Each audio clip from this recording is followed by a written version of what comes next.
Thank you for watching this week's episode of our Thirukkural series.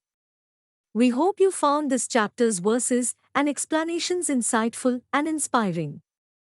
Thirukkural is a timeless work of literature that continues to offer valuable lessons and wisdom to people of all ages and backgrounds.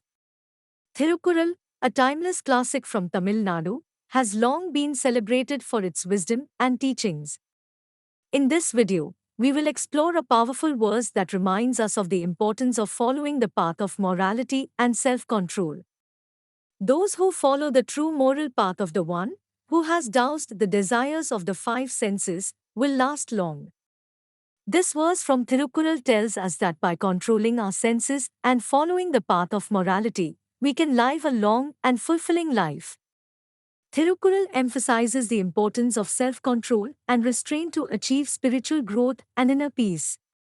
In addition, Thirukkural teaches us that by practicing kindness and compassion towards others, we can cultivate a sense of empathy and understanding that enriches our lives and those around us.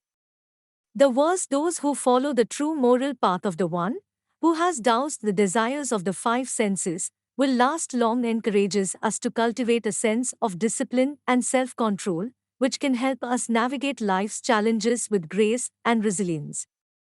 In conclusion, Thirukkural teaches us that by following the path of morality and self-control, we can live a long, fulfilling life filled with purpose and meaning. Let us all strive to cultivate these virtues in our lives and use them to make the world a better place. Don't forget to like this video and subscribe to our channel for more Thirukkural content. Join us next week as we explore another chapter and continue to uncover the beautiful and inspiring teachings of Thirukkural.